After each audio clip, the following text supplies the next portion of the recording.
bem, irmãos? Segunda parte da aula agora, estamos retornando.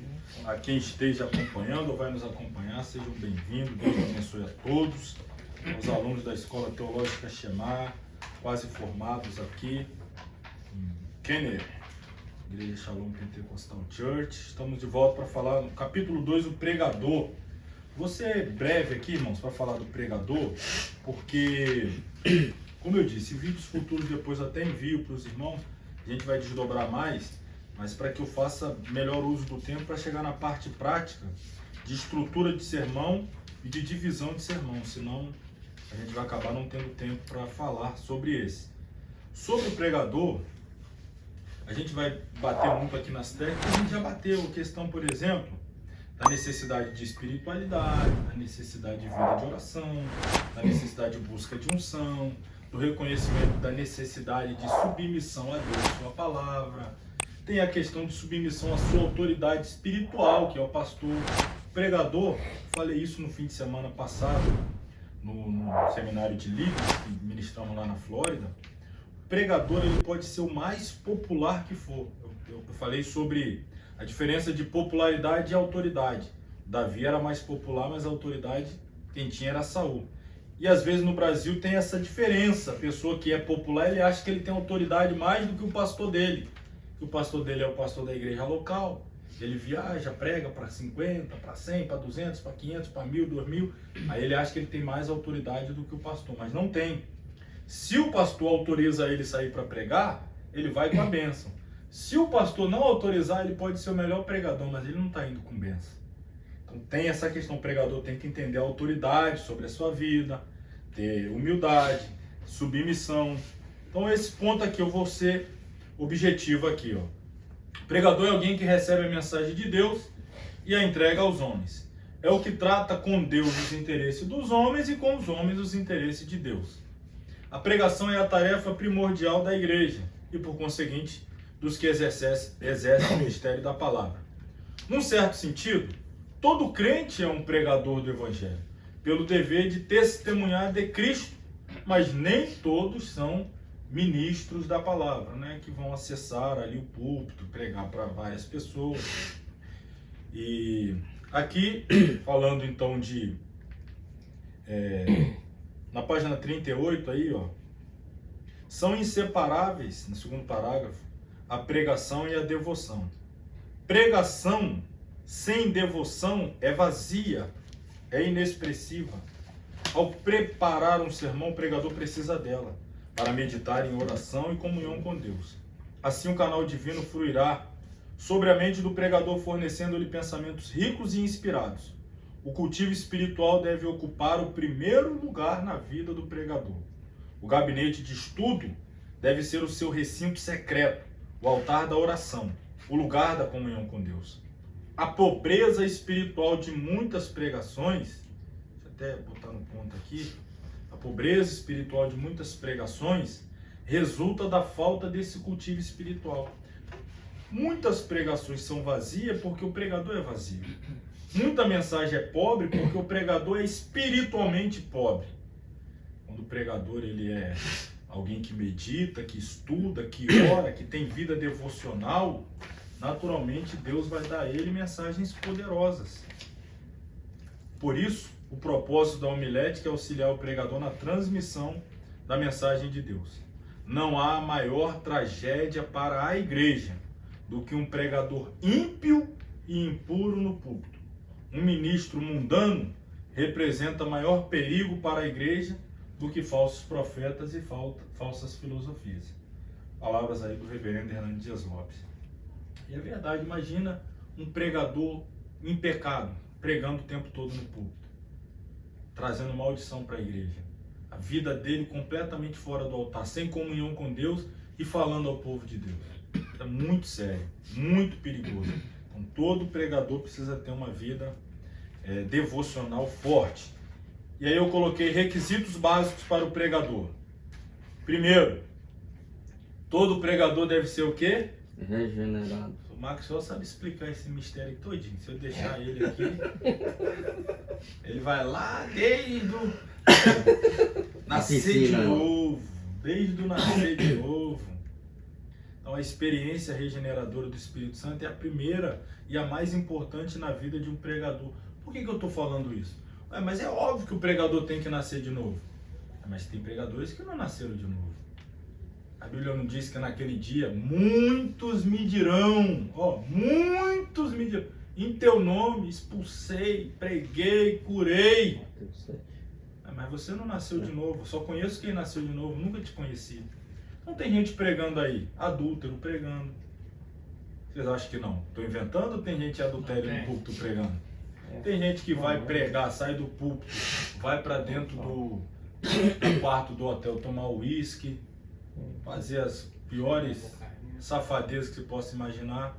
Não vou ficar aqui usando o momento para tripudiar em cima de um assunto que foi muito debatido recentemente no Brasil, mas aquele caso lá, nosso companheiro lá que era professor das lições da escola dominical, por ali a gente já...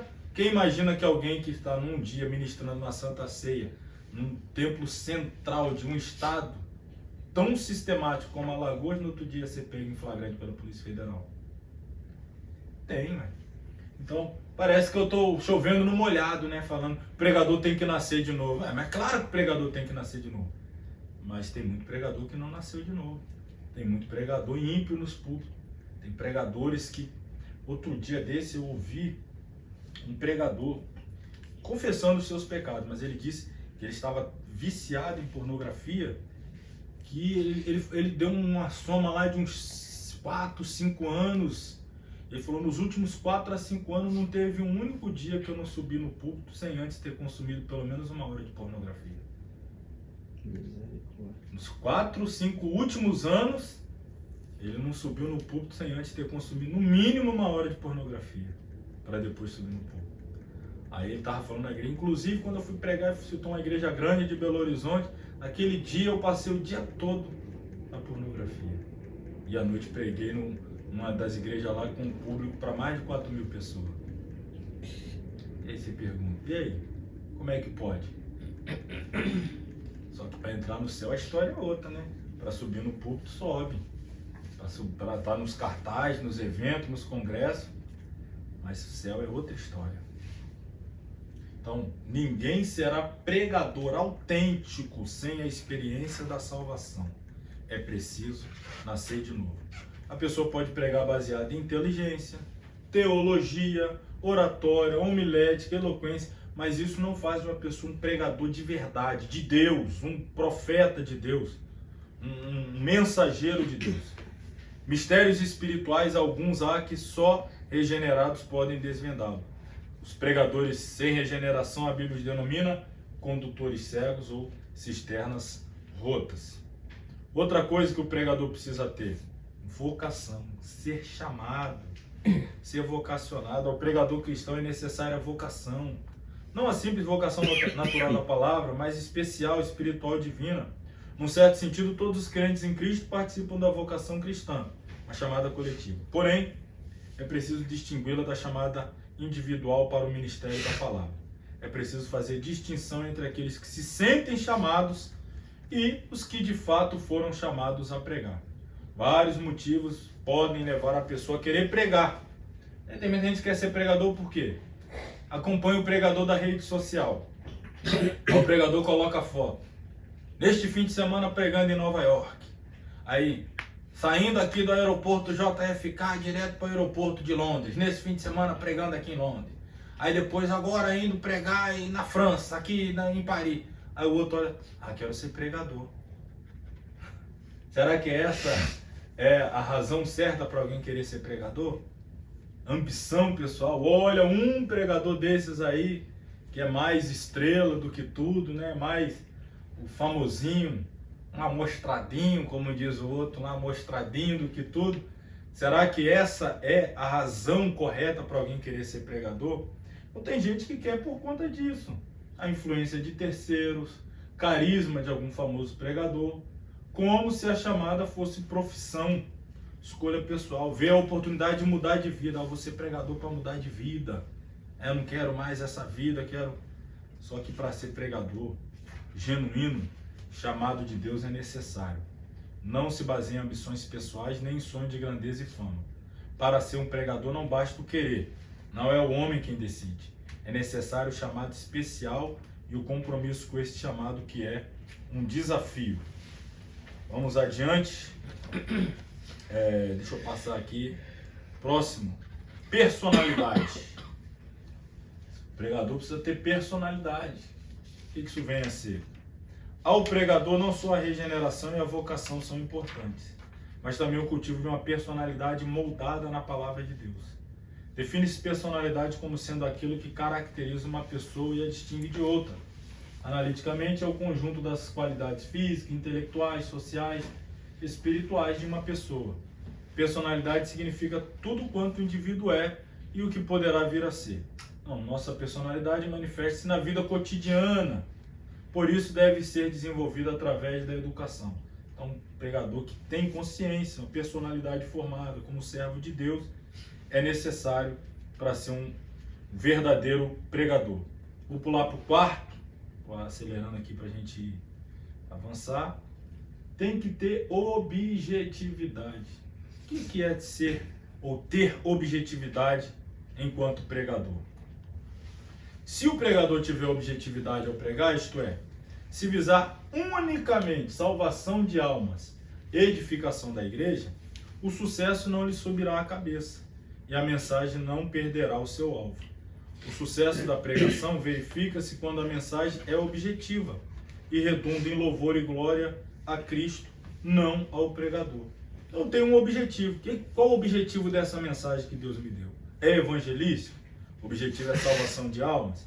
Então ele vai com esse foco. Senhor, me ajuda, quebranta os corações, abre a mente de entendimento, tira toda a força do inimigo de tentar aprisionar vidas, que eles se quebrantem, ouça a sua... Ele tem esse objetivo. Ele não está lá preocupado, como a gente vê alguns pregadores, ele quer fazer do púlpito o momento da sua performance. Fazer vídeo, ganhar like, fazer viralizar. Já termina a mensagem já perguntando, e aí, arrebentei? Como é que foi hoje? O negócio dele é o feedback, o que o outro achou, fui bem, qual foi minha performance. Então o objetivo é distorcido de muitos pregadores. O verdadeiro objetivo é glorificar a Deus e alcançar as almas. Se é para crente, edificar a igreja, despertar, consolar, que seja trazendo uma mensagem de conserto, de confronto, edificação. Tem que ter um objetivo, um alvo a ser alcançado. O propósito da pregação não é a exibição do pregador, mas a transmissão da mensagem divina. O pregador não deve chamar a atenção para si. O objetivo da pregação é quem? Cristo. Cristo. Então o sermão deve desenvolver-se em torno da pessoa de Cristo. O resultado deve ser Cristo. A objetividade envolve o alvo, o sucesso e o resultado da pregação. Tem pregador que a mensagem dele é falando dele. Não, irmão, porque quando eu fui, eu fiz, eu vim, eu falei, quando eu cheguei e tal, quase nada fala de Jesus. Ele é o holofote, ele é o alvo, ele faz, ele fez. São pregadores egocêntricos, que querem a glória para si e não glorificar a Deus. Quinto lugar, experiência. Essa experiência que eu me refiro aqui, não é o tempo, de exercício ministerial, mas nós estamos ressaltando aqui que a mensagem pregada deve, antes de tudo, ser sentida e experimentada na vida do pregador. Essa experiência. Ele experimentou o que ele está pregando. Ou seja, eu vou pregar sobre o novo nascimento. O que eu devo ter experimentado? Novo nascimento. Eu tenho que falar do que eu vivo, do que eu experimentei. Estou falando de santidade. Eu tenho que experimentar na minha vida a santificação. Estou falando e assim por diante. Pregador não é um mercador. Eu não estou vendendo algo que eu não experimento. Eu estou um vendedor de carro. É claro que eu não sou dono de todos aqueles carros. Estou vendendo que não é meu, que eu nunca experimentei, não andei, não sei, mas estou vendendo como se fosse algo, mas eu não sei. Mas o pregador é alguém que dá ao povo da comida que ele comeu, que saciou ele. E ele pode falar com propriedade. O professor Antônio Vieira, ele ensina o seguinte: o sermão sem o exemplo pessoal é como um tiro sem bala. Embora faça muito barulho, não causa qualquer efeito. Se acompanhada todavia pelo exemplo, jamais deixará de progredir. Aí nós vamos avançar aqui aos cultivos espirituais na vida do pregador. Em primeiro lugar, espiritualidade. Eu vou só pontuar aqui, irmão, para a gente ganhar tempo mesmo. Eu acho que já deu para entender bem. Ó, a gente está falando de homilética, mas ó, sem espiritualidade não vai, sem devoção não vai, sem oração não vai, sem unção não vai. Ó, vou passar aqui, tá tudo no material aí, né? Piedade, o pregador deve ter vida piedosa, deve ter uma vida consagrada. Vou ter um exemplo aqui, é alguém que vive aos pés de Jesus ali, ó, dependente, agarrado, sabe que sem Cristo nada ele pode fazer. Ele não é estrela, ele não é alguém que se acha, não. Ele é alguém que vive uma vida de piedade. Vida piedosa implica em reverente dedicação à obra de Deus e submissão à vontade de Deus. O que mais que o pregador deve ter? Devoção. O que é isso? Qualidade próxima da piedade, porque tem a ver com prática de sentimento religioso. Tem que ter vida regular com Deus, tempo separado para a palavra, para a oração. Ele não é um profissional. Essa semana eu vou pregar, então essa semana eu vou ler Bíblia. Pastor, semana que vem eu vou pregar, essa semana eu não vou nem tocar na Bíblia. Tô de férias. Esse mês o senhor conta comigo? Não, esse mês já fiz a escala, fulano, ciclano. Esse mês eu não quero nem saber de orar. Tô livre. E pensa assim, que a vida devocional é um fardo, é um peso. Se o pastor falar, você está escalado, meu Deus, então agora eu vou ter que orar, vou ter que jejuar, Não faz parte da vida dele, é como quando precisa ele vai lá e vou precisar. E agora? Não, agora eu não preciso mais, joga para lá. Não, é alguém que tem vida com Deus, ele é antes de tudo um servo. Ele serve a Deus em todo tempo. Ele vive uma vida consagrada em todo tempo. Quando ele vai pregar, ele pode intensificar. Ele já ora. Vai pregar? Vou orar um pouquinho mais. Ele já é uma pessoa que lê Bíblia, vai pregar? Vou ler um pouquinho mais. Ele não vai começar a fazer algo que não faz. Ele vai dar uma intensificada. Ele vai dar ali mais uma dedicada. Mas ele é uma pessoa que tem devoção. Ele é uma pessoa que vive em oração. Exemplo aí de Elias, Jesus, esse motivo. Deixa eu passar aqui, ó. Sinceridade. Citei aqui, ó. Quando as pessoas percebem que o pregador é sincero, verdadeiro, não tenta passar a imagem de super crente, super santo, faz com que o povo entenda, ó, estamos todos no mesmo patamar. O céu que você está lutando para ir, eu estou. As lutas que você enfrenta, eu enfrento. Tem algumas que você ainda não venceu, eu já venci. Mas tem uma que você já venceu e eu estou lutando ainda. Então aqui a gente vai. Sinceridade, isso é importante.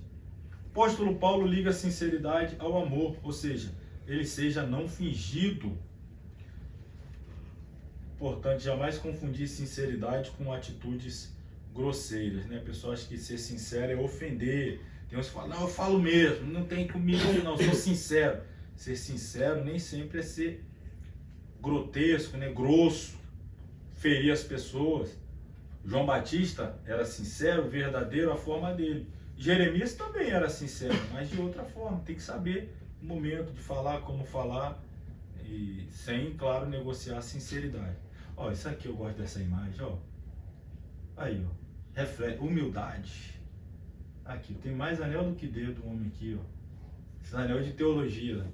Doutor em divindade, doutor em não sei o que, apóstolo. Tem uns que chegam nas igrejas assim, ó.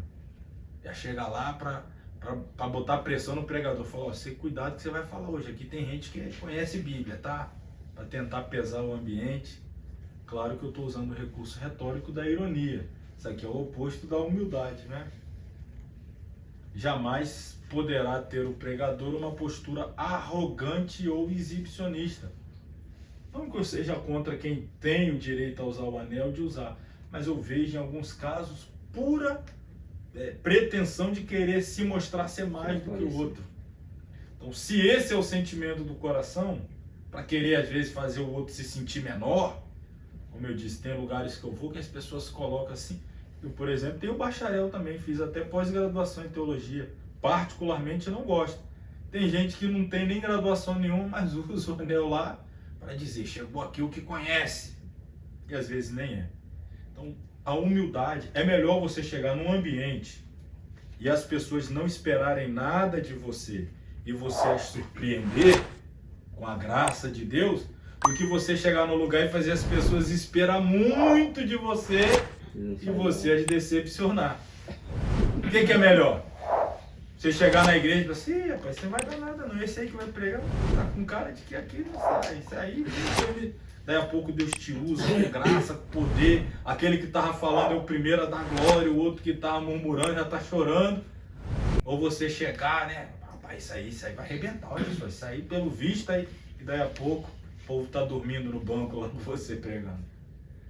Tem que ter essa experiência também, falando, não vou chamar atenção para mim, evitar, vou ficar na simplicidade, para que a mensagem de Deus se sobressaia e o nome dele seja glorificado. Ó, nenhum pregador suba ao púlpito sem antes ter descido pela oração os degraus da humildade.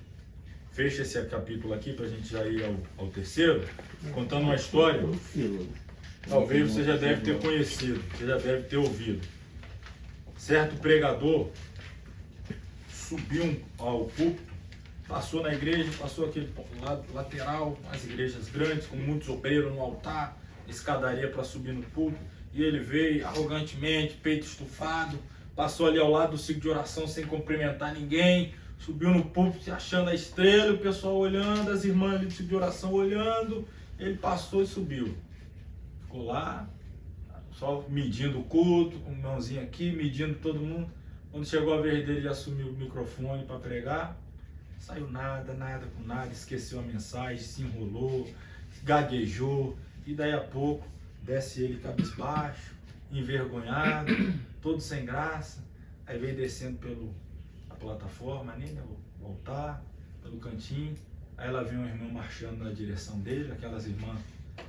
Homem, que eu te digo, se tu tivesse subido da forma como você acabou de descer, certamente você desceria da forma como você subiu.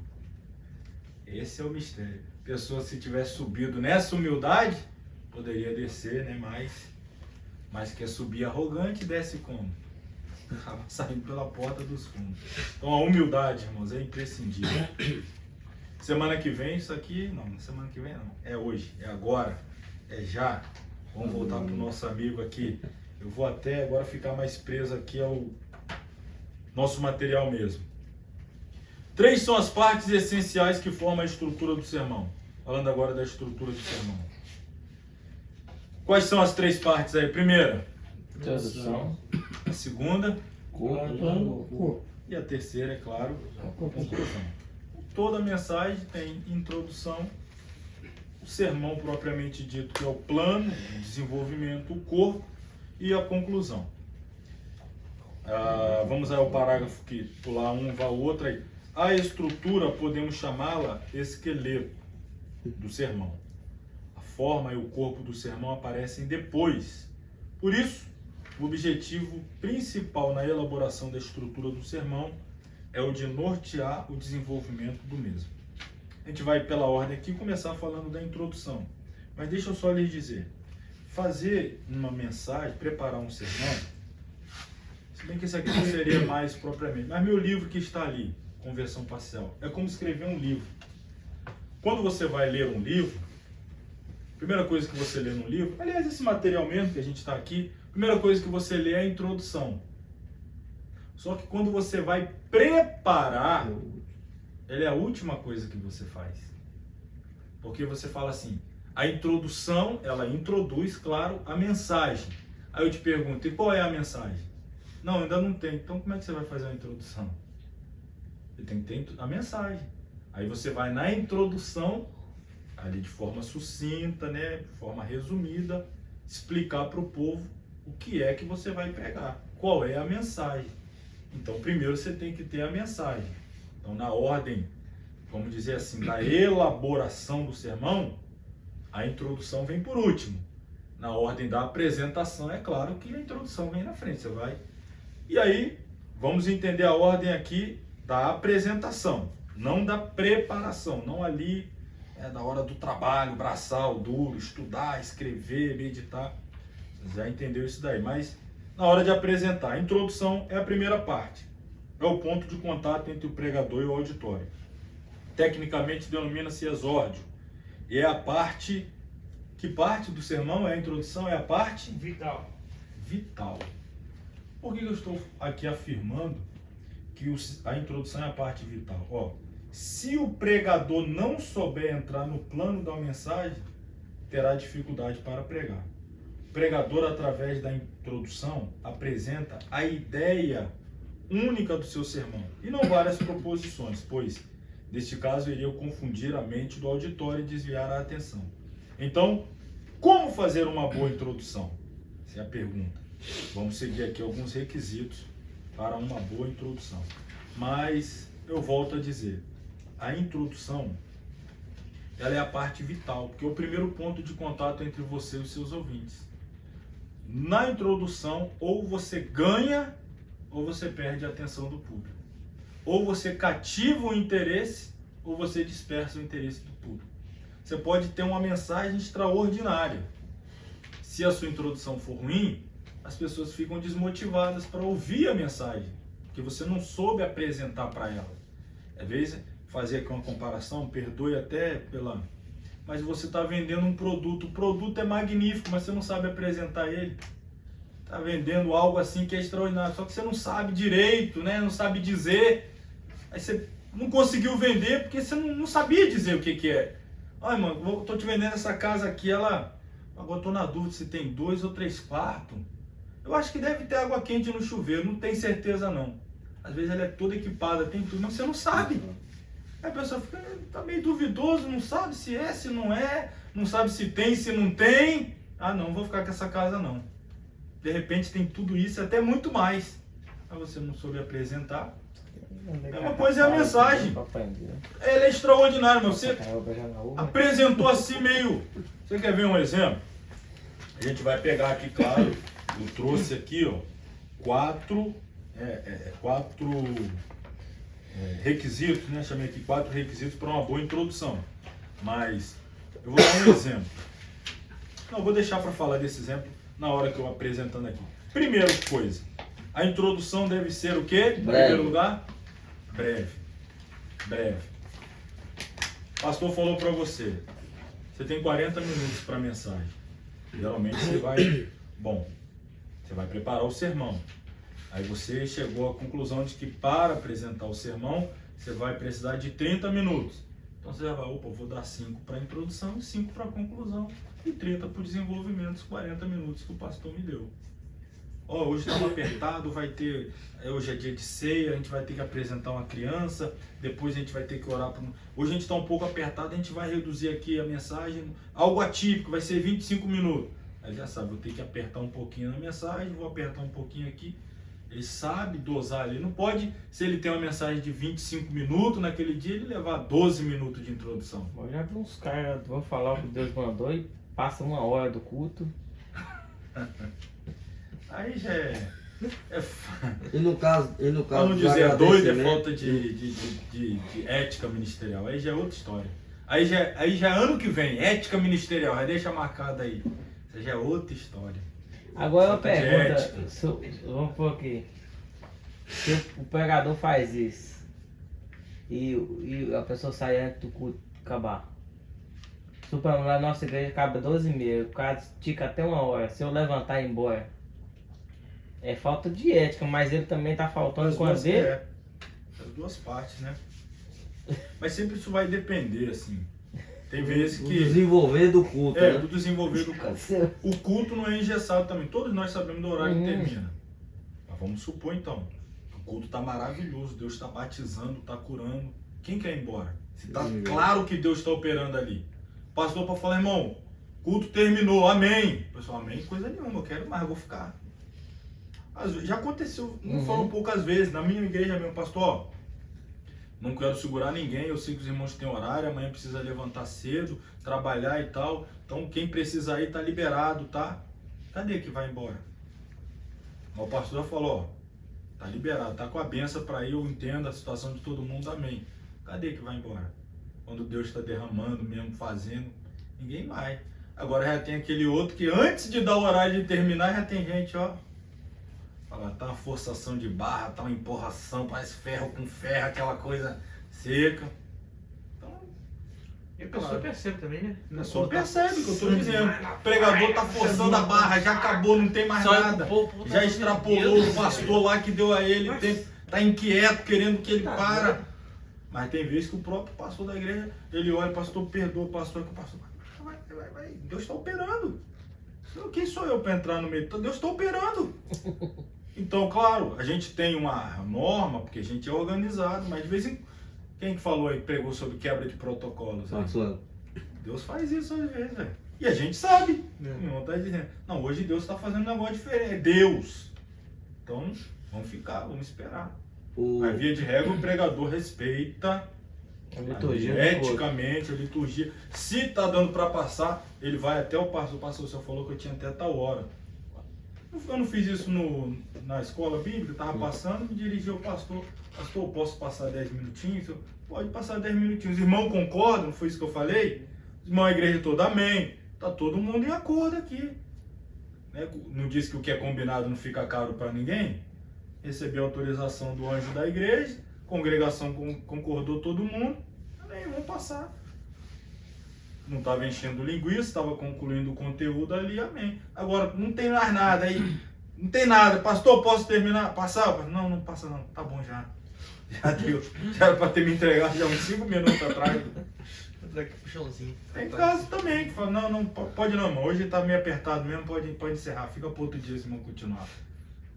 Tem que ter essa... Pastor, no caso aí os agradecimentos e a leitura fica no Vou falar agora. minuto da introdução? Não, vou falar agora isso aí. Tá. Primeira coisa breve. Certo cristão disse de um pregador, muito versado na Bíblia. Olha o que ele disse. Ele é um grande conhecedor da Bíblia, mas em suas mensagens gasta tanto tempo pondo à mesa, se referindo aqui à introdução, né? Que eu acabo perdendo o apetite. A mesa ali, pôr a mesa significa o quê? A mensagem. Mas ele vai na introdução, que a pessoa fica desestimulada da mensagem, porque ele cansou. Então, a gente tem que ser cuidadoso para que a introdução seja breve. E aí eu aproveito o gancho. A introdução, ela é diferente da saudação do pregador, que tem o ponto de empatia do pregador com o povo e depois da apresentação da mensagem enquanto introdução.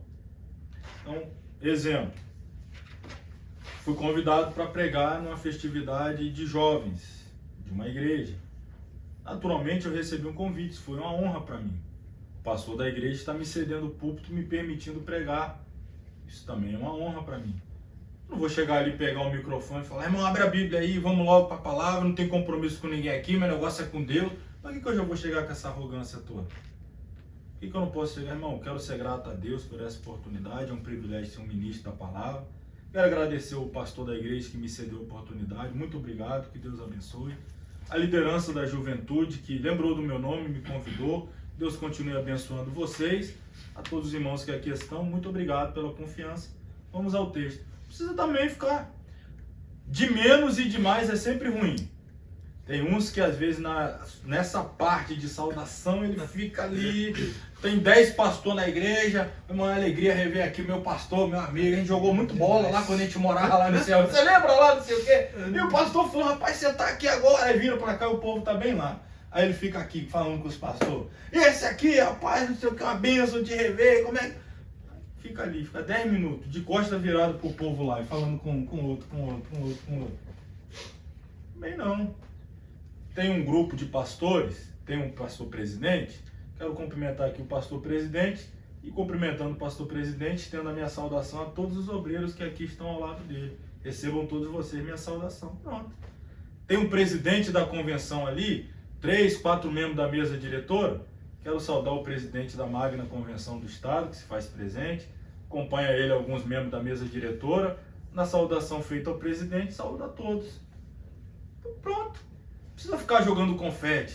É uma magna satisfação poder ter o privilégio de estar no mesmo ambiente que está o presidente da nossa convenção. Junto dele, o primeiro secretário adjunto que está ali. Irmão, ninguém gosta disso aí. Mas, por outro lado, ninguém gosta de falta de educação também. Você está ali, a pessoa que tem um cargo de respeito, você faz menção.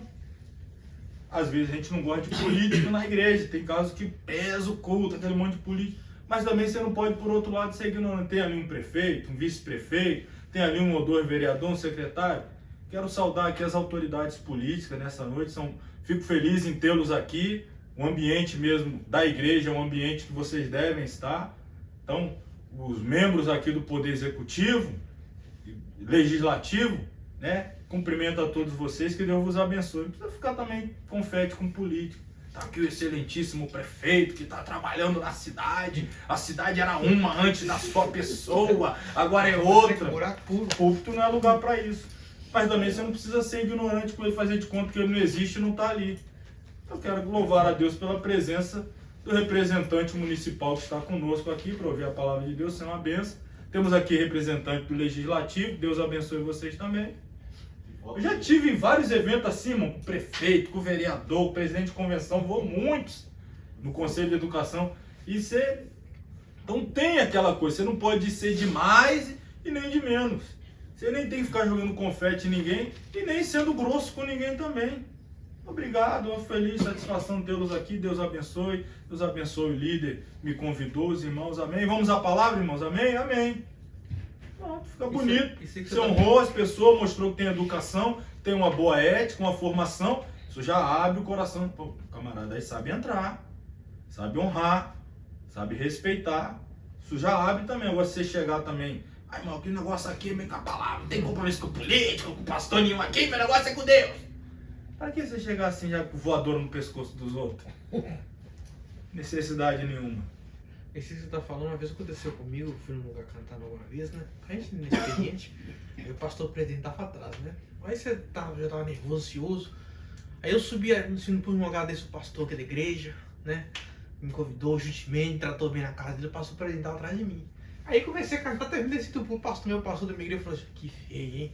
Você fez todo mundo, o pastor presidente tava atrás, você não agradeceu ele. Ele falou assim, acabou pra você. Você fez feio, pô. Eu falei assim, nossa, se você tivesse terminado o culto embora, eu ia embora na hora. Eu falei, não. Mas a questão, né, exigir de você, acho que talvez sem ter ensinado é outra coisa, mas a gente passa nessa escola ética ministerial, a gente aprende como honrar as autoridades. Então, eu tô fazendo essa diferença, essa saudação, esse ponto de gratidão por estar ali, saudar o pastor da igreja, saudar o líder do departamento que te convidou e tal, amém. Pode fazer isso naquele intervalo quando você vai. Pessoa, às vezes o culto tá extrapolado, o horário, né? Muita gente cantou e tal, não sei o quê. Você, irmão, nós vamos hoje meditar no primeiro livro de Samuel, capítulo 4. Enquanto os irmãos estão encontrando a referência, quero externar o meu agradecimento a Deus. O pessoal está lá folheando a Bíblia, você já aproveita. Agradecer ao pastor presidente que aqui está, que nos honra. Junto dele, toda essa mesa diretora. Deus abençoe a todos. Nosso irmão líder dos jovens e tal, que nos convidou. Muito obrigado, meu irmão, que Deus abençoe. E as pessoas estão lá folheando a Bíblia. Você já juntou uma coisa com a outra. Tem que ser também, né? Aproveitar disso daí. Então, aí depois vamos à introdução da palavra mesmo, breve. Segundo, apropriada. A introdução, olha aqui, ela não é o quê? Estou no segundo tópico aí. Saudação do pregador. Acabei de falar aqui, né? Uma coisa é uma coisa, a saudação do pregador, a introdução é outra coisa. Então a saudação do pregador é aquele primeiro ponto. Depois que ele lê o texto, aí vai vir a introdução da mensagem. Mas e os minutos é descontado da onde? Você falou. O geral que você tem. Se o pastor falou que você tem 40 minutos, na hora que ele botou o microfone na sua mão, ele está contando. Não necessariamente eu tenho que tirar 5 da Se introdução. você resolveu ficar 10 minutos lá apertando a mão de um por um, agora você tem 30 para mensagem. Introdução, conclusão e desenvolvimento. Claro, o pastor falou, você pegou o microfone, pastor, tem quantos minutos? Ele falou 40. Pum, disparou o cronômetro, meu irmão. Você chega um dia... Aí você quer... Eu quero 1 hora, hein, pastor? Eu quero prestar esse pastor, não sei o quê. Irmão, eu já vivi os dois extremos. Eu já vivi muitas vezes. Muitas vezes de chegar e eu ter uma mensagem de 1 hora e o pastor falar que eu tenho 30 minutos e eu tenho que me virar nos 30, né, literalmente, com uma mensagem maior. E eu já vivi o outro extremo, que foi dar estudos de manhã na minha igreja, acontecia em outros lugares, que é aquela manhã missionária até a hora do almoço, que você fica ali até a hora do almoço, e o pastor me dá 1h30, e eu ia com 1h30, e eu ia com a mensagem, quando tá dando 1h30 para terminar, e o pastor, mais meia hora. Eu, meu Deus, já tô falando há 1h30, ele fala, vai mais meia hora. Aí você agora, vai esticar mais meia hora de mensagem. Dá vontade de terminar e mandar ler outro texto, pregar outra palavra. e você fica ali, e vai. Você tem que estar preparado, se eu tiver que ir mais, eu tenho uma mensagem de 1 hora. Mas se o pastor falar para eu ir mais, eu tenho como dar uma desdobrada a mais aqui, dar uma... Se falar que eu for menos, já sei onde que eu posso cortar aqui e dar uma enxugada. É claro que você não vai aprender isso de uma hora para outra, mas você vai errando aqui, ali apanha e tal, não sei o que, você vai. Eu já vou agora armado, a mensagem é essa. Se tiver que cortar, dá para cortar aqui e aqui. Se tiver que ampliar, dá para dar uma esticadinha aqui e aqui. A mensagem tem 3 tópicos, mas se puder fazer 4, tem um 4º tópico aqui, ó. Olha o bolo. Não, mas você tem mais tempo, então não dá esse 4º tópico aqui que eu vou usar. Não, irmão, você tem menos, então eu vou tirar esse tópico aqui, vai ser 2. Isso aí você aprende com o tempo também.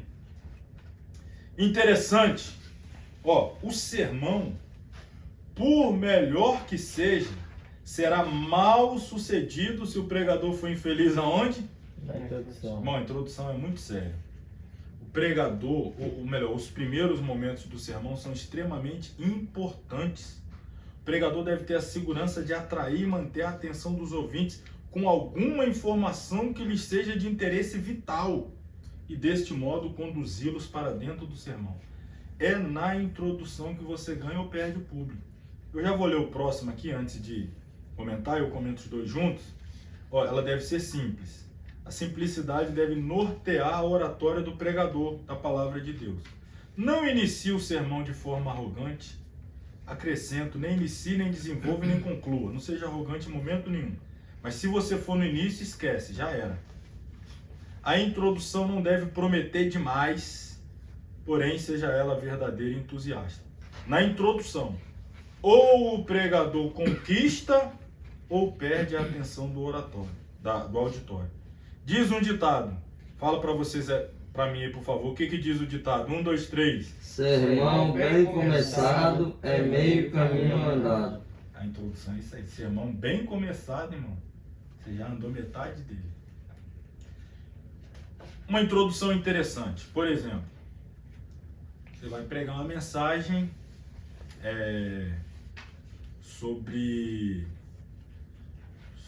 vamos falar assim, sobre vitória. Hoje eu quero falar sobre recebendo vitórias de Deus. Tema da mensagem. Você está na introdução, hoje eu quero falar sobre recebendo vitórias de Deus. E nesta mensagem eu quero vos apresentar os 4 pilares para a vitória de Deus. 4 fundamentos da vitória, 4 ações que devemos tomar para alcançarmos a vitória. Vamos colocar assim, 4 atitudes para alcançarmos a vitória. A pessoa, 4 atitudes para alcançar a vitória. Pergunta, quem quer saber quais são as 4 atitudes para alcançar a vitória? Todo mundo. Quem você acha que quer saber? Todo mundo. Todo mundo. Então, você já na introdução, hoje, né, no meu coração está aqui uma mensagem sobre alcançando a vitória. E dentro dessa mensagem eu me proponho a falar sobre 4 atitudes que devemos tomar para alcançar a vitória. Então, pessoal, meu Deus, opa, isso aí eu quero saber. Qual é a primeira atitude? A primeira atitude, devemos ter uma vida de submissão a Deus. Ah, isso eu já sabia, não falou nada, mas vamos ver qual é a segunda e a terceira e a 4. Talvez você vai falar coisas óbvias, que todo mundo sabe. Mas só que você, ali na introdução, ela é interessante. Qual é a segunda? A segunda, nós devemos estar sempre dispostos a obedecer à voz de Deus. Isso eu já sei, não falou nada de novo, mas vamos aguardar qual é a terceira e a 4. Você está segurando o povo. Você está segurando. Aí na terceira, nós devemos viver uma vida de oração. Você também já sabia. Mas vamos segurar para ver qual é a 4. Você foi segurando ele. Agora imagine que você fala, irmão, meu objetivo hoje é falar as 4 atitudes para alcançar a vitória de Deus, tá? E já antecipo que eu vou falar que é isso, isso, isso e isso. Você já entregou já no começo. A pessoa, é isso que você vai falar?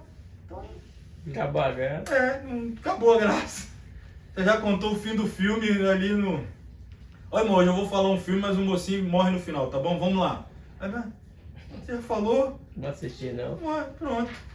Então você vai segurando. Isso aqui também você tem que, 4, mas você não vai falar na introdução, você vai no desenvolvimento. Tem um pregador que uma vez veio com uma dessa assim, o povo, hoje eu vou falar sobre 4 coisas que Deus nunca viu. O pessoal, rapaz, que mistério é esse? 4 coisas que Deus nunca viu? Eu quero saber. Quais são as 4 coisas que Deus nunca viu? A pregador foi lá, começou. Primeira coisa que Deus nunca viu. Quem quer saber? Pô, é eu. Deus nunca viu um Deus igual a ele. Ah. Mas vamos ver as outras, né? Vamos ver as outras. Mas é quando ele tá falando, interessante, pô. Vamos ver as outras. Aí ele vai lá, Deus nunca viu um Deus igual a ele, porque um dia Deus se encontrou com Dagon, e Dagon caiu e tal, porque não era igual a ele. Deus encontrou com o Deus do Egito e humilhou todos porque nunca viu. Né? Tá, fechou o primeiro tópico. Segundo tópico, Deus nunca viu um pecador que ele não possa perdoar. Ah, irmão, você tá brincando comigo isso aí. Porque a palavra de Deus diz que muitos foram os seus pecados, o sangue de Jesus. Explicou. Terceira coisa que Deus nunca viu. Deus nunca viu um impossível que ele não possa tornar possível.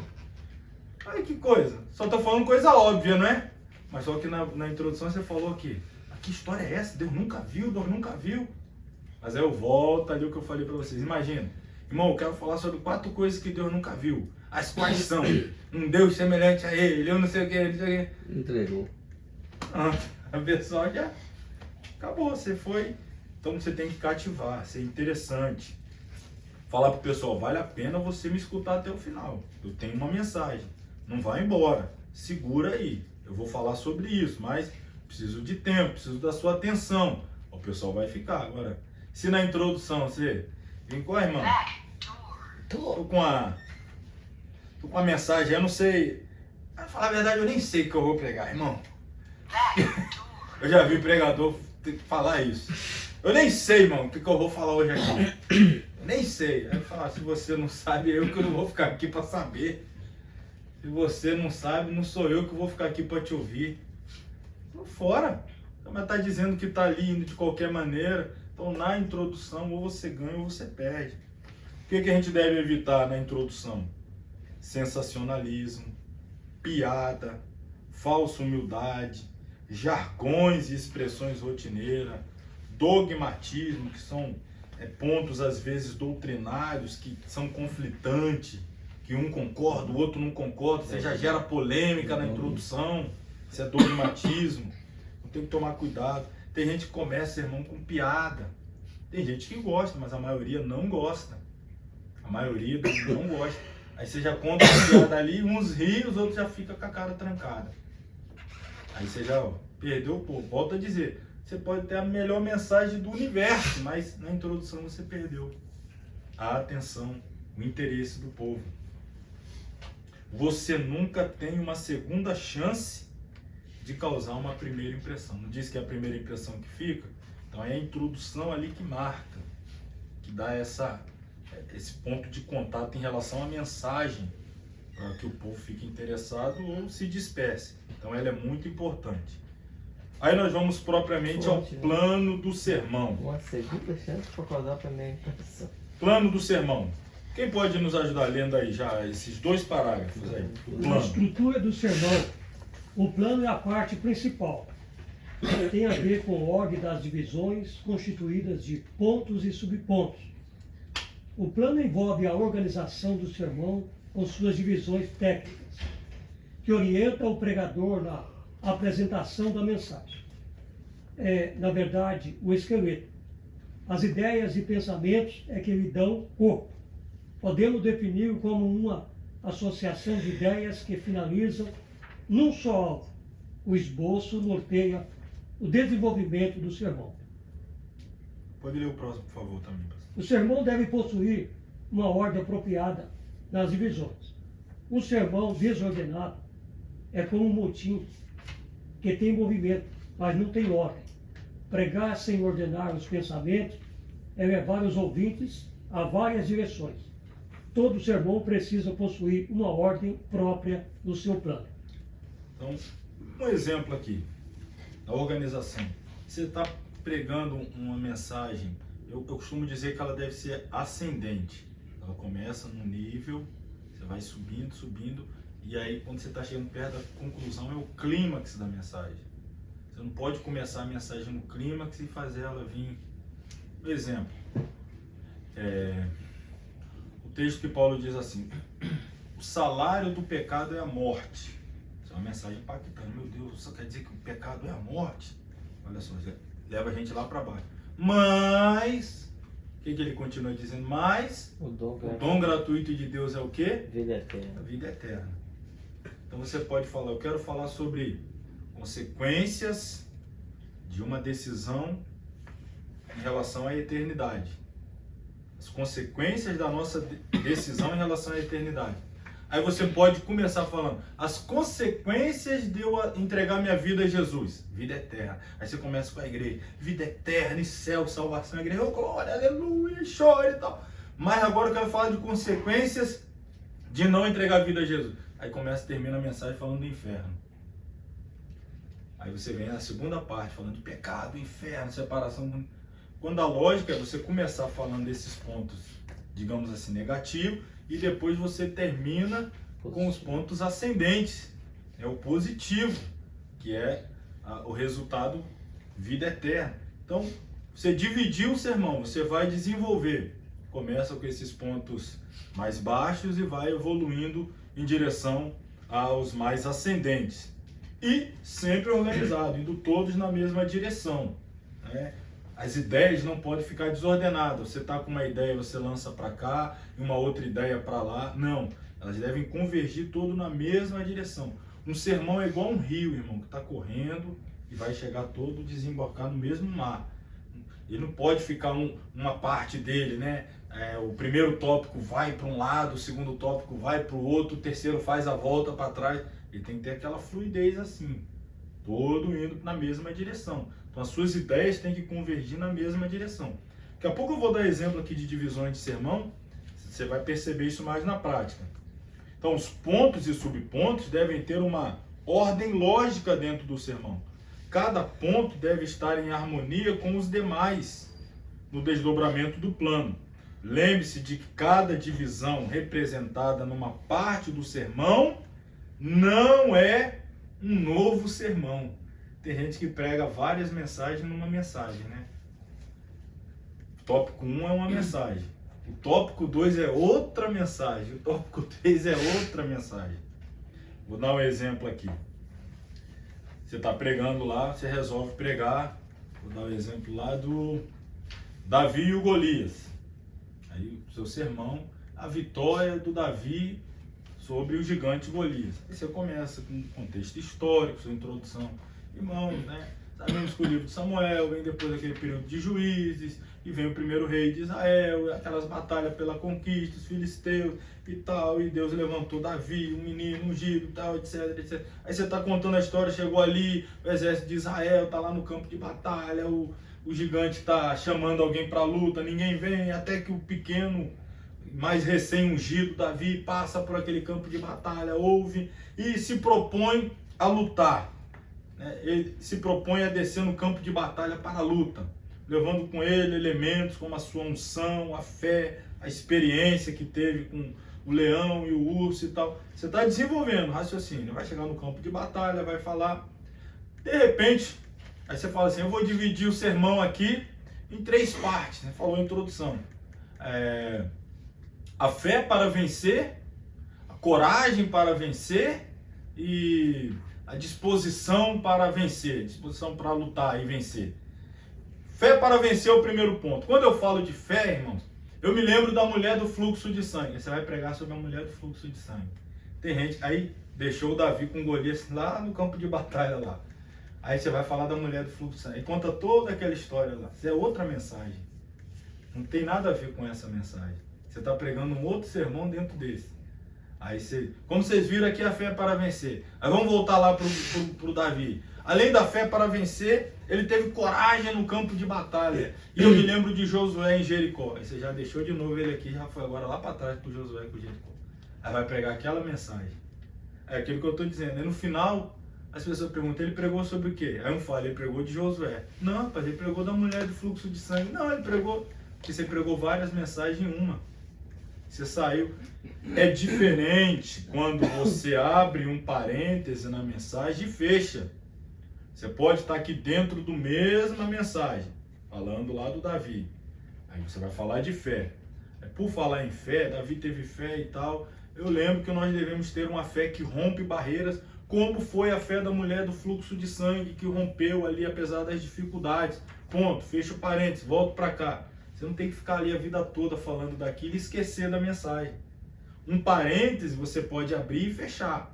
Pegar um outro exemplo lá para corroborar essa parte aqui da mensagem, é sobre fé. Mas você vai lá e volta. Tem gente que vai e se perde no caminho de volta. Fica lá e fica. Eu já vi gente que dá branco e depois não sabe onde que ele estava. Ele fica assim. Ele dá branco. Ele saiu daqui, foi para lá. Aí quando ele concluiu, ele não lembra o que ele estava falando. Porque ele saiu muito. É aquele que foi para um caminho novo, né? O João lá e esqueceu de deixar os feijão pelo caminho para saber voltar. Não sabe voltar, não lembra onde parou. Aí fica aquela situação complicada. Por isso que eu sugiro, eu particularmente uso esboço. E eu digo sempre aos alunos, se você usa o esboço, geralmente você não precisa do esboço. Mas se você não usa o esboço, o que acontece? Você vai precisar dele. Eu sempre faço. Às vezes eu não olho pra ele quando eu tô pegando ali. Mas ele tá lá. Se ele estiver ali, você nem... Se ele estiver ali, você nem precisa olhar para ele. Ele tá lá. Agora, se ele não tiver, você fica naquela, meu Deus, e agora? O que eu falo? Tô aonde? Então, eu sugiro, leve. Ah, mas acho que eu não vou precisar. Mas leva assim mesmo, deixa ele lá, não usa, mas deixa ele lá. Leva água, escorre o dedo. Porque, irmão, quando você não leva, aí acontece essas coisas aí, a pessoa se perde. Parte do iPadinho, não. Vamos lá, as divisões devem obedecer uma ordem ascendente, já falei isso aqui, ó. Significa que quanto ao assunto, as divisões devem apresentá-lo de maneira evolutiva, os pensamentos mais elementares, vai conduzindo o movimento do sermão de modo crescente, não decrescente. Se a mensagem possui pontos negativos e positivos, o ideal é que comece com negativo e conclua com positivo. Você começa, eu vou falar sobre a vida de Jacó. A gente sabe que ele teve altos e baixos. Então comece o sermão falando dos baixos e termine no alto. Porque começar ressaltando os pontos fortes do Jacó e terminar o sermão falando das mancadas dele. Não, porque o Jacó foi isso, pessoal. Mas só que ele também... Aí termina o sermão. Amém? Vamos encerrar a mensagem aqui com o Jacó lá no fundo do poço. Aí fica aquele coisa assim meio... Você pode começar lá embaixo, aí começa aquela coisa, aí ele vai evoluindo, o povo vai vindo junto, até você mostrar que terminou com vitória, Deus o abençoou, perdoou, restaurou, aí você aplica, irmão. Aí qualquer um de nós pode ter altos e baixos, como vimos do Jacó, baixo, terminou no alto, você pode ter chegado aqui no baixo e vai terminar também, amém, quem quer vir e tal. Agora, você terminar lá embaixo, aí você faz o convite, quem de vocês aqui tá lá embaixo, tá na lama, vem pra frente. Aquela coisa, porque você levou o sermão para aquela coisa meio... Isso tá no pregador, ter essa habilidade de entender como é que eu vou dividir o meu sermão. Eu tenho que falar disso, eu vou falar dos dois pontos, mas a ordem que eles vão entrar, aí é onde você tem que ter, não, vou começar por aqui, para depois ir evoluindo, do que começar lá em cima e depois ter que vir diminuindo. A ordem do sermão devem ser numéricas, segundo a prioridade de cada ponto no mesmo. Essa prioridade ou precedência é ditada na sequência lógica do assunto do sermão. Significa que ao organizar o seu esboço, digamos, de 3 pontos, nunca comece pelo 2, depois vai para o 1 e termina no 3. Mas permite o sermão fluir naturalmente do ponto 1 ao 3. A gente vai falar isso logo também aqui no capítulo, se a gente conseguir chegar lá, pelo menos na abertura dele, do 5. Falar da conclusão. Leia alguém, por favor, para nós, 2 parágrafos iniciais aí, da conclusão. Saber entrar e sair é uma pregação, é a razão desse estudo. Normalmente, o pregador pode unir o clímax de sua mensagem à conclusão. Isto é, ponto culminante, quando o pregador e o ouvinte são profundamente movidos pelo Espírito Santo. Isso aí, lá no final, você levou o povo, tá no final, é o clímax, aí todo mundo naquela energia espiritual mesmo, unção ali, você vai trazer agora a conclusão. Por favor, antes, continue. Na passagem do último ponto do sermão para a conclusão, deve-se proceder com todo cuidado e oração em espírito. E é aí que o pregador terá a oportunidade de fazer a aplicação final e definitiva de todo o sermão. Esta parte é tão importante quanto a introdução. Grande parte do êxito da pregação depende de uma boa conclusão. O clímax de seu sermão deve ser alcançado na conclusão. Porque é exatamente agora onde você vai trazer o povo à decisão. Pregar é persuadir, pregar é levar o povo a tomar uma decisão. Pregar é fazer eles responder a pergunta: e agora, o que eu faço com essa mensagem? Então, a conclusão é esse momento, é o clímax, é o auge. Agora é aquele momento em que o pregador e os ouvintes estão todos envolvidos e você tem que trazê-los à tomada de decisão. Então, é um momento, eu diria que o auge da espiritualidade do sermão tá fluindo aqui. Aquela empatia entre você e o povo, para você conseguir, claro, com a graça de Deus, a unção do Espírito, atraí-los ao altar para a tomada de decisão. E aí tem 4 formas aqui da gente fazer a conclusão, que pode ser também 3 minutos, 4, já disse, né? Não cometa aquele erro de, irmão, concluindo, vou concluir, agora para concluir, e vai lá, 5 minutos, 10 minutos, 15 e não conclui. Quando você falar que vai concluir, conclua. Se não vai concluir, não diga que vai. Isso é muito ruim. Você pode concluir de forma recapitulando, ou seja, repassar sucintamente os pontos principais do sermão. Porém aqui, ó, cuidado. Recapitulação não significa pregar novamente o sermão. Eu dei o exemplo aqui, olha lá a mensagem sobre fé. Fé para vencer, ou falei lá dos quatro atitudes para alcançar a vitória, a atitude essa. Você vai na conclusão, irmãos, como nós vimos hoje, na mensagem que aqui apresentamos, existem 4 atitudes, essa e essa. Quem sabe você já tomou 2 e 2 ainda não, já tomou 3 e 1 não, já tomou 1 e falta 3. Essa é a noite de você completar essas 4, né, atitudes. Então convido você. Só Deus sabe qual é a sua que falta, qual é a sua, eu não sei, Deus sabe, mas vem à frente se você quer completar esse ciclo das 4 atitudes. Aí você recapitulou o que você falou, cada ponto, para a pessoa lembrar qual foi que ela, quando ouviu, ela, nessa aqui eu estou em falta, não, nessa aqui eu estou ok. Então quando você recapitula, dá à pessoa aquela condição de relembrar e, não, realmente eu falto essa aí, eu vou lá na frente receber a oração, me comprometer, me dedicar melhor para completar esse ciclo. Então, uma opção, essa recapitulação. Uma outra é a narração, narrando um fato. Aí sim, uma história, um testemunho, que pode fazer o quê? Servir de aplicação à mensagem pregada. Pode cativar o interesse do auditório e comovê-lo a uma decisão. Você pode contar aí um testemunho, uma história, né? Também um testemunho de outrem, que vai ali encaixar com a mensagem para levar as pessoas a tomar essa decisão. Mandinha sabe. Persuadindo. A Mandinha sabe o que eu tô falando. Qual é aí? Leia aí, por favor, persuadindo. A gente já falou também do persuadir. Terceiro. Um bonito sermão que recebe aplausos e elogios, mas não leva à persuasão, é como o barulho de latas vazias. Persuasão é a meta principal do sermão. Levar o ouvinte a uma decisão é tarefa séria e cuidadosa, efetuada durante toda a pregação e requerendo graça e unção do Espírito Santo na vida do pregador. Outra vez eu estou pregando a mensagem e ao longo da mensagem eu mesmo estou pregando e estou orando em espírito para quando chegar na hora da conclusão as pessoas serem convencidas pelo Espírito para atender aquele convite persuasivo.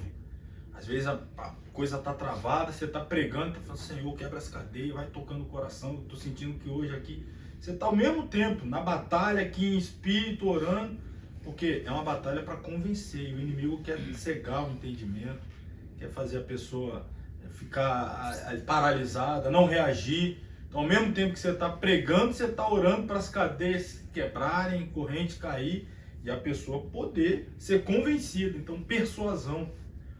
Principalmente aqui, em se tratando de persuasão, nossa dependência do Espírito Santo para convencer, ela é imprescindível. Por isso, essa importância de estar ligado em espírito para que haja sucesso nesse momento. E, todos nós sabemos, também convidando. Todo sermão deve concluir com um convite ou apelo, seja ele um sermão para a igreja ou para pecadores. O convite enquadra o propósito específico da pregação. Dentro da conclusão, o convite deve ser inteligente, claro, insistente até certa medida, né? Não cansativo, sério e, sobretudo, espiritual. Então, você precisa ser claro. Você pregou uma mensagem. Num ponto você falou de avivamento, no outro ponto você falou de salvação, no outro ponto você falou de abandono de pecado. Aí você... Agora eu quero convidar à frente você que sentiu tocado para vir. As pessoas ficam meio assim, mas é para quem tem que confessar pecado? Ele está chamando de qual parte da mensagem? É a que quer avivamento? É a que quer um renovo? Então você precisa ser claro, ver se na mensagem você falou sobre pessoas que têm que mudar de vida, outras têm que confessar pecado, outras precisam de um renovo. Aí você simplesmente, agora eu quero convidar à frente você que quer receber isso que nós ministramos. Mas qual parte? Do quê? Eu estou querendo renovo, mas eu vou lá na frente e a igreja acha que eu estou indo para confessar pecado. Como é que fica agora? Então, a clareza para a pessoa entender. Muitos sermões, às vezes, você vai fazer 2 convites distintos. Primeiro para o pecador, eu quero primeiro aqui abrir a oportunidade, você que não é crente, entregar a vida a Jesus, estou te esperando, né? Hoje é a noite, o dia de ter seu nome escrito no livro da vida, venha. Aí insistiu, ok, teve decisão? Teve. Ficou aqui? Não teve? Não teve. Aí você pode fazer o segundo convite. Aproveito também para convidar você que já serve a Deus, não está vivendo um momento de deserto espiritual, de frieza, aí você faz o segundo. Foi claro, um e outro, para não haver confusão, até para as pessoas saberem o que elas estão reagindo, qual a decisão que elas estão tomando. É muito constrangedor quando a pessoa prega, aí ele está pregando uma mensagem talvez evangelística, aí ele fala de que Deus vai abençoar, vai dar vitória, vai mudar a vida de um e de outro. Aí eu quero convidar você à frente, o que você que deseja. Às vezes a pessoa vem pensando que está indo para receber uma oração para vitória, aí a pessoa, já está vindo a primeira vida para Jesus. A pessoa, não estou entregando a vida a Jesus, não. Você falou que ia orar aí para vitória, não estou querendo entregar. Eu já vi situações assim, fica aquela coisa, porque ele fez um convite assim meio embaralhado, a pessoa entendeu uma coisa, quando ela vem ele está dizendo que é para outra, aí, não é que é Jesus, não, você falou negócio de oração para vitória, eu quero só a vitória, não quero Jesus não, só a benção mesmo, Jesus deixa para outro dia, aí você, mas aceita Jesus também? Não, hoje não, aí fica aquela coisa assim, aí um já fecha o olho e começa a orar, sangue de Jesus tem poder, sim. Que criou aquele clima porque a pessoa deixou aquela situação confusa. Culpa do pregador que não foi claro. Já vi várias vezes assim, é muito ruim. Falta de clareza na hora do convite. A pessoa vem e não sabe para quê. Aí fica aquela situação embaraçosa. Eu não gosto muito de convidar, não. Viu? Mas é importante, todo ser Não, humano tem eu sou uma mais oportunidade. Não, se for na intenção de fazer apelo, sem uma coisa. Eu sou mais de pôr o ministério de louvor para cantar e as pessoas ficarem de pé e façam uma oração ali, assim, sabe? Se quer receber, tá? Fica sobre os seus pés, vou fazendo uma oração. E o ministério de louvor vai estar cantando. Mas, assim, é que às vezes muita gente fica se chamando o tempo todo que prega também, assim, às vezes, sabe? Que achou que colocou como costume aquilo ali. Aí, às vezes, se tiver uma necessidade de chamar... Mas se você tem não crente na igreja, você sempre tem que ser... O apelo. Tem que fazer. Tem muita gente que sai de casa, eu já vi casos de sair de casa determinado a entregar a vida a Jesus e não teve apelo. Eu já vi situação, o culto está quase terminando e a pessoa, ei, vai ter convite hoje não? Eu quero aceitar Jesus. Aí, tá. Quem quer Jesus? Eu. Ninguém aí perguntou, né? Aí a coisa fica mais sem jeito ainda. E já vi isso acontecer também.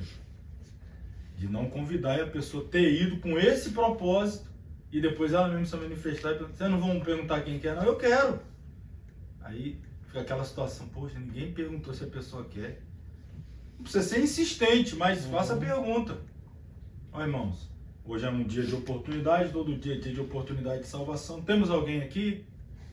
Você já olha assim para a pessoa que você sabe que quer entregar hoje a vida a Jesus? Não constrange ninguém. Amém, vamos ouvir o ministério, mas não deixe de perguntar. Talvez não seja necessário a insistência, mas a pergunta sempre é. Tem gente que joga até maldição. Eu vou dar um minuto. Vai assistindo, Vou dar um vai minuto. assistindo, vai assistindo. É. Mais daqui a 2, pouco mais já 3, começa mais 5. a jogar. Vamos aí falar da classificação do sermão. Isso aqui é bom. Essa aqui chegou, né? Eu vou fazer o seguinte, você está muito empolgado, olha a estratégia. Eu vou pular para 5 e depois eu volto para 4. Não, pastor. Que aí te segura, né? Eu vou fazer isso mesmo. Vão lá na 5 e depois a gente volta na 4. Vou falar da divisão. Pastor, mas eu tô querendo ver aqui também, eu tô querendo gasolina de churrasqueira. Nossa, ficar quieto aí. Mas a 5 é tão importante quanto a 4, vai dar tempo. Vai por mim que eu sei o que eu estou fazendo. Vou falar rápido da 5, sabe por quê? Porque eu vou pegar o gancho aqui da questão da divisão do sermão. Ele fez mesmo? Foi pra 5? Vamos mesmo. Princípio da divisão do sermão. Ó, o pregador tá vendo, a pessoa tá querendo, ó. Mas ele quer esse ouro aqui, então deixa eu guardar isso aqui, eu entrego depois. Eu tô a tarde todinha só esperando chegar nesse ouro aí. Tá bom, mas existem 4 princípios fundamentais, eu tô lá na página 54, lá embaixo, que devem nortear a mente do pregador ao apresentar um sermão. Seja qual for a classificação, que é o assunto que a gente vai falar depois. Os quais são. Isso aqui é sério mesmo, irmão, é tão importante quanto a classificação. É você entender que a divisão do sermão deve respeitar uniformidade, harmonia, transição e pertinência. Eu estou falando agora do corpo do sermão. Como é que eu divido os tópicos? Como é que eu pego a mensagem? É uma mensagem temática, textual, que eu vou falar depois, expositiva. Mas como eu devo dividir as partes da mensagem? Primeira coisa, ela deve ter uniformidade. O que é um sermão uniforme? É a adequada relação entre as divisões principais. As divisões são necessárias para dar uniformidade ao sermão. Um sermão tem de ser uniforme, isto é, e invariável nas suas divisões. Cada divisão do esboço deve ter relação uniforme com a outra. Se o sermão for temático, suas divisões deverão ser desenvolvidas de acordo com essa forma, com o tema. Se for textual, a uniformidade da divisão está no próprio texto. Se os pontos principais devem ter a mesma classe de relação com o tema e o texto. Divisões descontextualizadas, desconexas, mutilam o sermão. Segunda coisa que deve haver, e aqui a gente vai ter um exemplo, você vai entender isso bem, é a harmonia. Quem está querendo ir lá para o 4, lê rápido aí esse tópico aí, ó. Harmonia. A harmonia das divisões de um sermão prende-se ao fato de que seus pontos principais, ainda que distintos uns dos outros, se relacionam devidamente. A harmonia nas divisões do sermão deriva da arte de formar e dispor os pensamentos principais ordenamente. Ainda mais, a harmonia nesse sentido significa a concórdia que deve existir entre as divisões principais do sermão. Por exemplo, que harmonia pode haver na seguinte divisão. Vamos ver se tem harmonia nesse sermão aí. O tema é a cura do leproso. Primeira divisão. Jesus morreu na cruz. Segunda divisão. O leproso ficou curado. Terceira divisão. Jesus é o bom pastor. Tem harmonia isso aí? Nenhuma. Hoje eu vou pregar sobre a cura do leproso. Em primeiro lugar, irmão, eu quero dizer que Jesus morreu na cruz. E você acha que o pessoal não faz isso, não? Aí depois a cura do leproso. E finalmente Jesus é o bom pastor. Irmão, tem muito isso aí. Essa divisão não tem nada a ver com o sermão, com o tema, com o assunto central. Está desconexo. Agora, olha aí a outra divisão. O tema é o mesmo. A cura do leproso. Qual é a primeira divisão? A fé fraca do leproso. A segunda divisão. A vontade de Jesus em ouvi-lo. E aí a terceira? O resultado da fé unida à vontade de Deus. Pronto. Você falou da fé do leproso, a vontade de Jesus, e a terceira você uniu as duas. O encontro da fé com a vontade resultou no milagre. Então teve uma conexão, uma com a outra. E o tema central, a cura. Tudo convergiu para a cura. A fé, a vontade, esse encontro, a cura. Então é essa questão que não pode deixar de lado no sermão. Transição. Esta qualidade é importante na elaboração das divisões. Alguns pregadores têm dificuldade em passar de um ponto da mensagem para outro. A transição é a ponte que liga os pontos do sermão, de modo que o auditório não se perca na evolução da mensagem. Entre pontos principais distintos, faz-se necessário uma passagem suave e segura.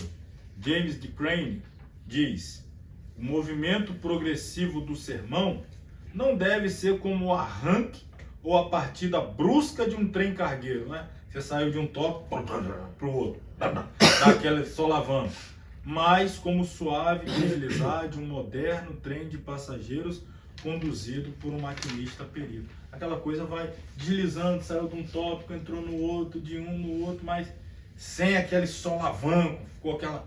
Tá, aqui é o primeiro tópico, bom, aqui acabo de encerrar o primeiro tópico.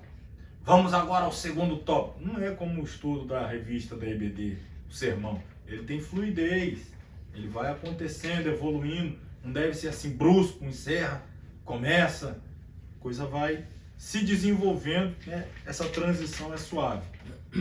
Pertinência, que significa isso, conforme o dicionário da língua portuguesa. Pertinência é aquilo que concerne ao assunto, que é próprio, que pertence. Homileticamente, significa que os pontos principais do sermão devem ter relação entre si, isto é, devidamente ligadas ao tema e ao propósito do sermão. A unidade do sermão em todas as suas divisões jaz na pertinência das mesmas. Um sermão não pode ter dois temas. Não se podem pregar dois sermões ao mesmo tempo, pois não há pertinência nisto. Um sermão deve ter um só tema, um só propósito e uma só forma de elaboração. Então, também, ninguém começa pregando no Apocalipse, daí a pouco cita Mateus e vai lá lá atrás em Oséias, aí cita lá no começo da Bíblia, Gênesis, e fica aquela coisa, parece que pregou várias mensagens. E o pior é que ainda tem gente no final, fala, pá, o camarada é bom de Bíblia, você viu? Foi na Bíblia todinha.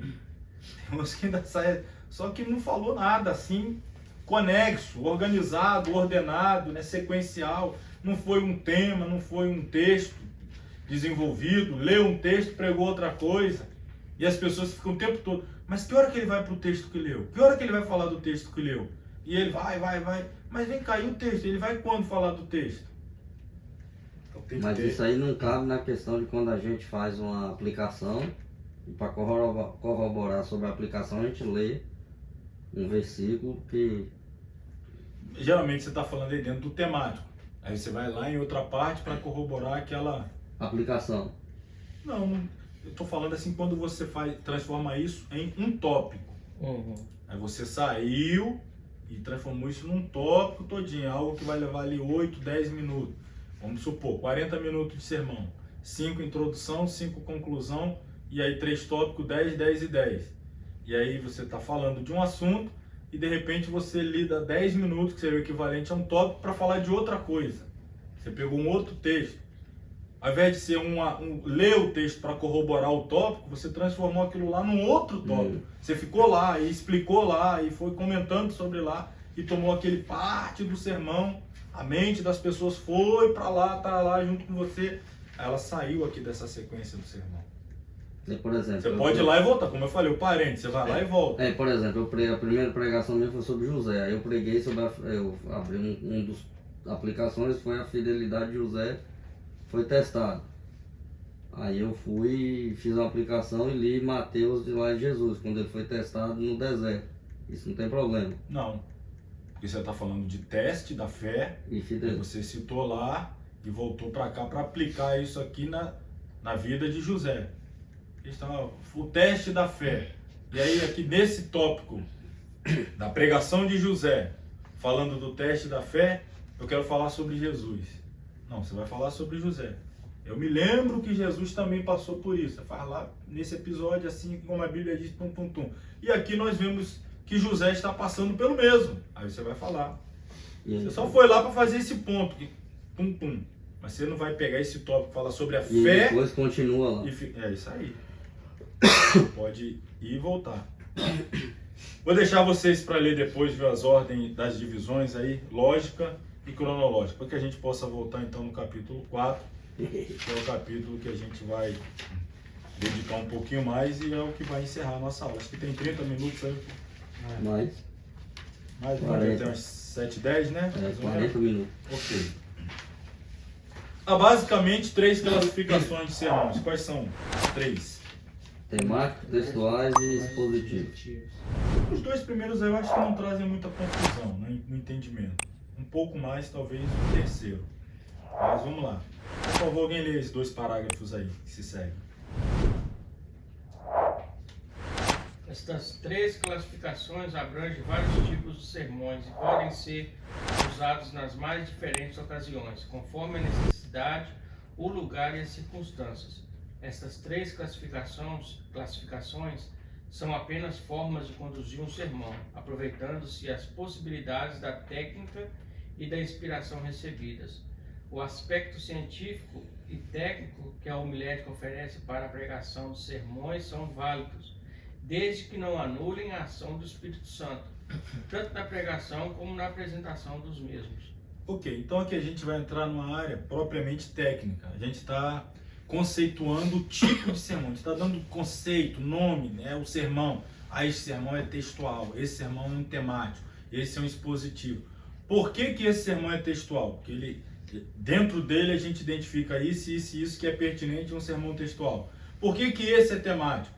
Você é capaz de identificar quando ouve alguém pregando, se é alguém que respeita essa forma. A pessoa pregou um sermão temático. Esse sermão que ele pregou é um sermão expositivo. Por quê? Porque ele respeitou algumas normas que são pertinentes àquela classificação de sermão. Então a gente entra aqui numa área, vamos dizer assim, a parte mais técnica da homilética mesmo. Mas que, embora seja técnica, não deixa de lado, em hipótese alguma, também a necessidade da ação do Espírito Santo, da unção, etc.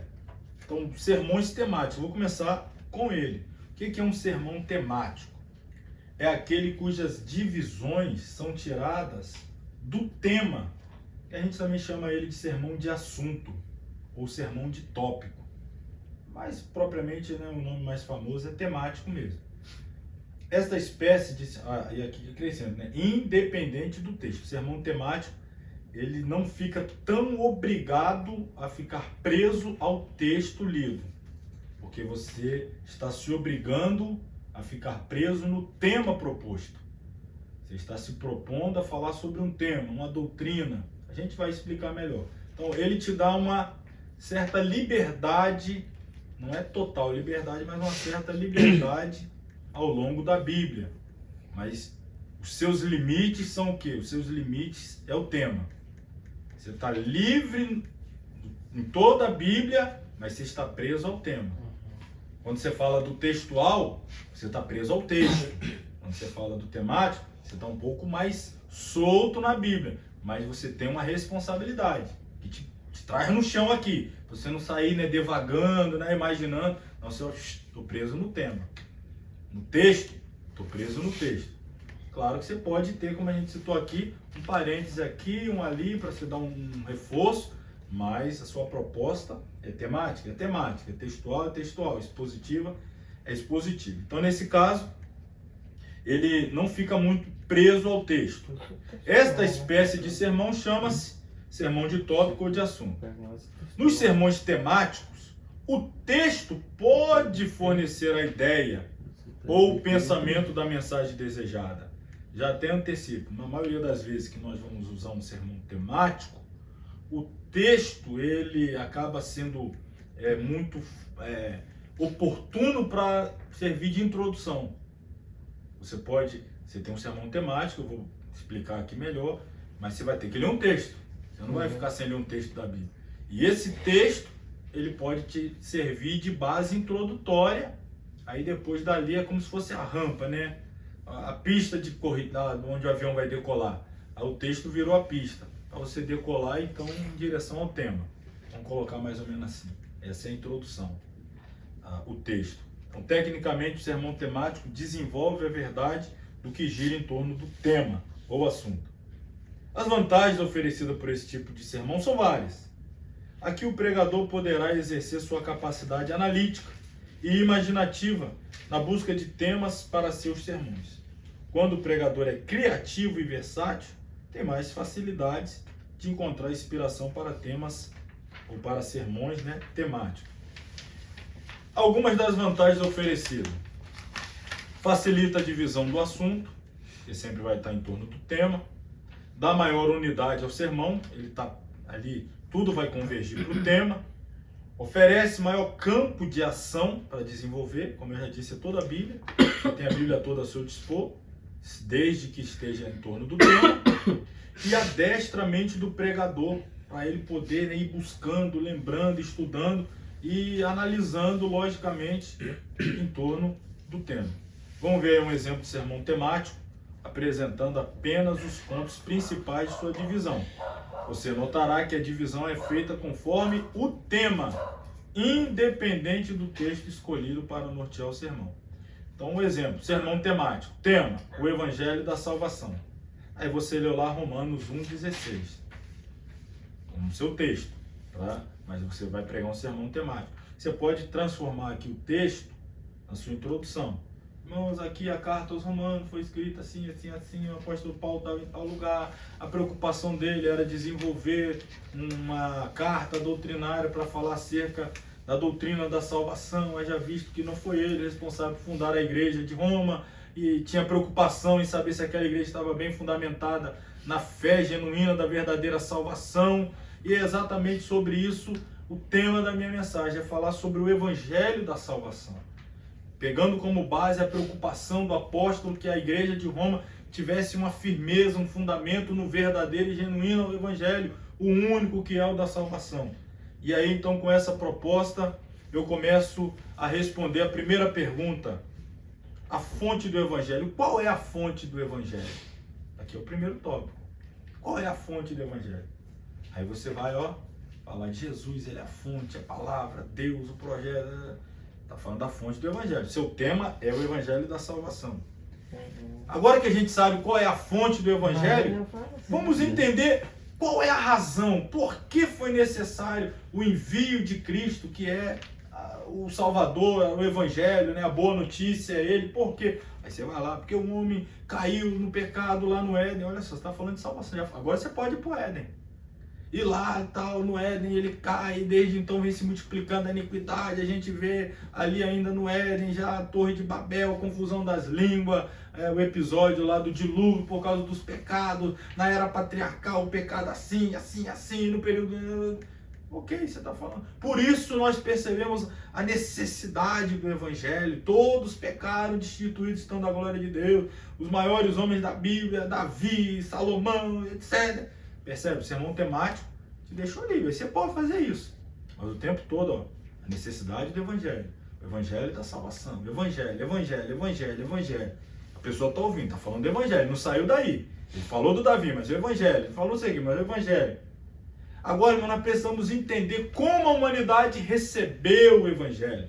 Quando Jesus veio, a Bíblia diz, ele veio para o que era o seu não receberam e tal, mas tudo quanto receberam. Nós sabemos que os religiosos deixaram Jesus de lado, perseguiram e tal, mas já os gentios abriram o coração e tal. Nós estamos aqui porque recebemos, você é resultado.